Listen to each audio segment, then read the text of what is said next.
Kakadosh Boker Or Bekiim Halacha 6, day 34, page 89. Halacha Mem, this is Siman Kuf Samechet, 158, Halacha 40. Yeah, you have the books over there? Yeah? Okay. Page 89. 89, Halacha 40. Okay?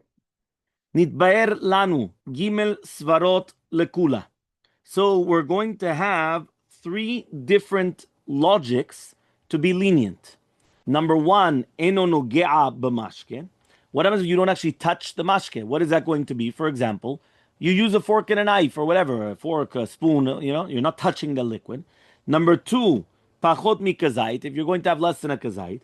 And number three, it's going to be vushal.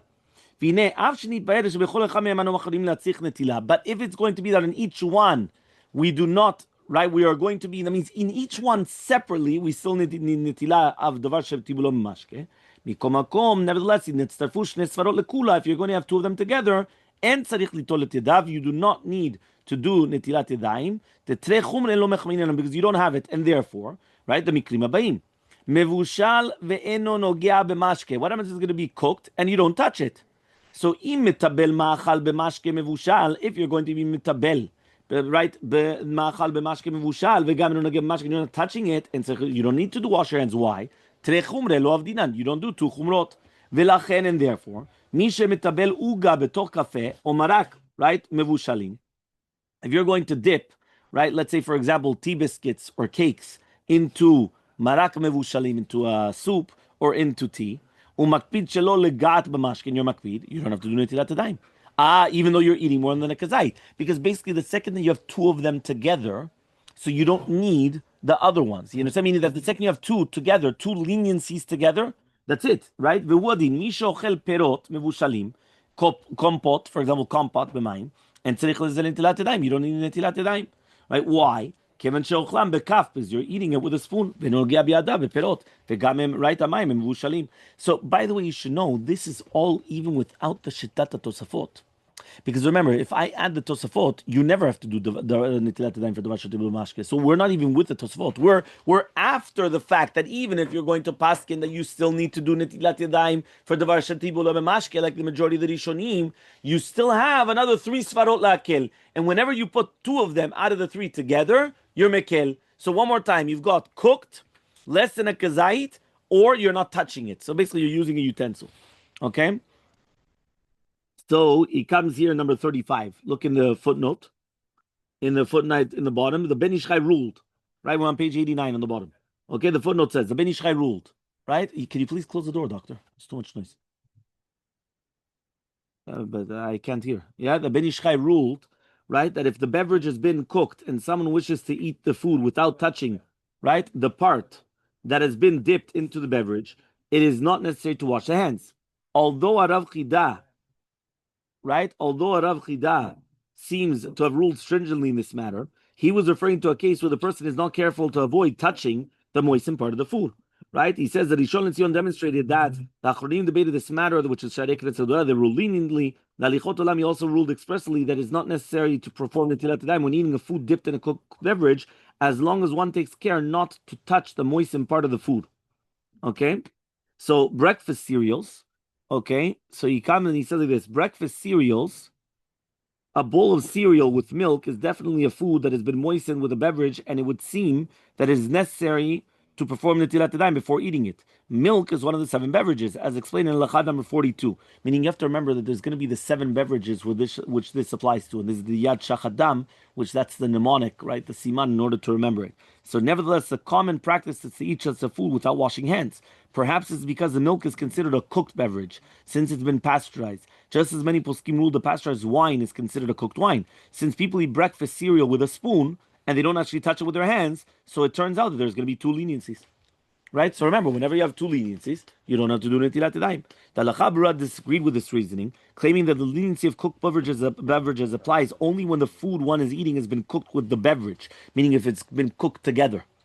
In that case, the beverage is subordinate to the food, and as it is there's no beverage present. In the case of the cereal and milk, where the food and beverage have simply been mixed together, it makes no difference that the beverage has been cooked. The Ben Ish Chai and the Maran and Rishon LeZion, however, discussed the leniency of cooked beverages regarding someone who dips cookies into coffee or crackers into soup. In that case, the food has not been cooked in the beverage, and they rule leniently nonetheless. So, right, so basically they're asking the question, how could you tell me that the only heter is if it's cooked together? When you're putting tea biscuits in or whatever it is inside, it doesn't not cook together, right? The tea is not cooked together with the cake or anything else.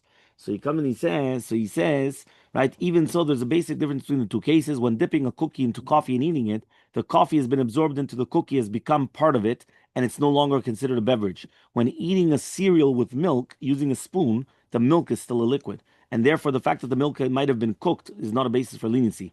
Even so, the Lachav Rura also found the basis of leniency. The matter based on the Poskim rule that if the common custom is to eat food without touching it at all, it's not necessary to form Netillat Yadayim before eating it, even if it's going to be moistened with a beverage that has not been cooked at all. See above Lachav 37 and the footnote over there. So basically, even with that, the minhag was still to be mekel, to eat cereal with milk, and there was still no problem with you understand with doing Netilat Yadayim. You don't have to do Netilat Yadayim for the davar shetibulo b'mashke for it.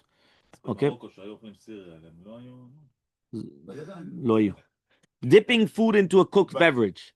So he says like this, although Maran, the Rishon LeZion, the Ben Ish Chai ruled leniently, if one holds the food, the dry end of the food, the Lachabra ruled that you have to do Netilat Yadayim. In his Zotzrot Yosef, he explained that although one may be lenient if eating with a utensil, if one holds the food itself, it's as if he's touching the entire thing. So therefore, that's likewise the ruling of the Or LeZion, meaning basically this, if it's a utensil, it's another thing, but the second that you're eating, you're taking one part, right? It's considered that you're holding the entire thing. So now, even though this part is the only part which is becoming moist, it doesn't matter. You're holding it with your hands. That's it. You have to make a beracha. You have to do a netilat yadayim. Sorry. Okay. What? No. He says that it doesn't matter. He says that's the rule. The rule is you're holding the food in your hand. What? No.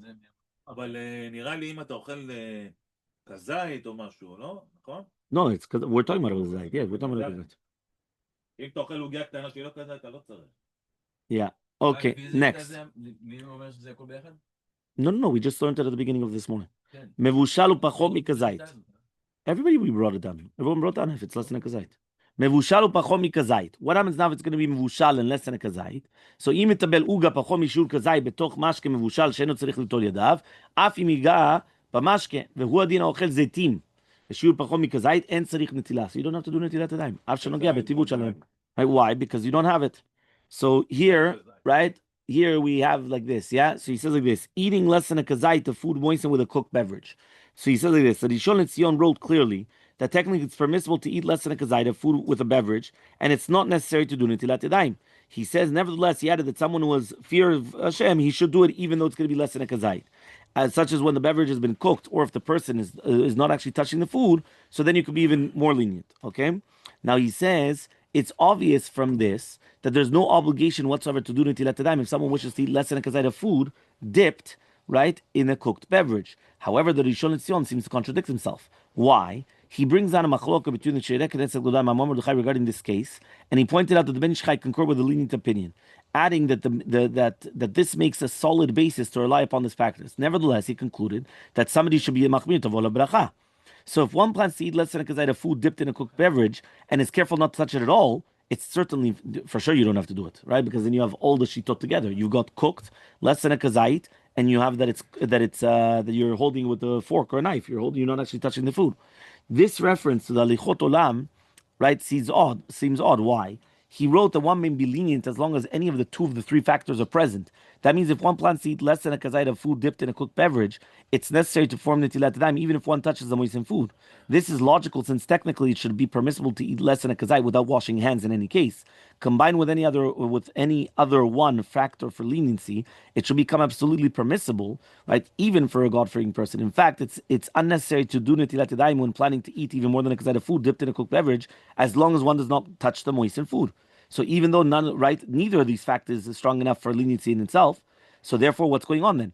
So the truth is that it's possible to read the words of the Abiyah Omer in a manner that allows for leniency in any case when two factors are present, and this would match the Halacha written in the Alichot Olam. In fact, right, the Halacha also ruled that Netilat Yadayim is not necessary whenever the food is going to be less than a kazait, right? Regarding dipping cookies in coffee, he ruled stringently. So Yakul Yosef ruled as well that if someone is going to eat less than a kazait of cake moistened with a cooked beverage, he may do so without Netilat Yadayim, right? Even if he's going to touch the moistened part. And in a footnote, he pointed out that in the Abiyah Omer it appears to contradict this. For some reason, the author did not cite Alichot Olam.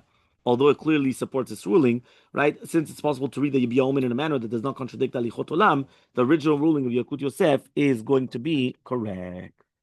Okay? How many is the team is the kazai? I don't know. Depends how big the olives. There's big olives and small olives. You have to check. Yeah? But it depends. More or less. I don't know. You have to check the olives. Every olive is different. Some have pits, some don't have the pits. It all depends.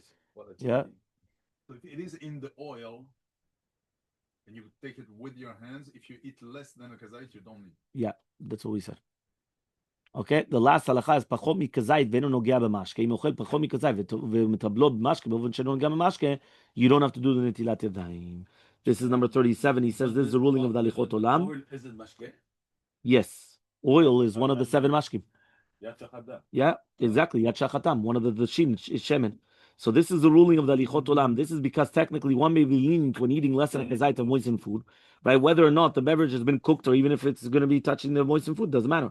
Although it's still best to be stringent, one may certainly be lenient if one refrains from touching the moistened portion, right, of the food, even if the beverage has not been cooked. So that was the halakha today. So very, very important, especially the beginning. Was the beginning, right, was the ikar, right, telling us exactly what is the halachot. So to do with olives, now we know.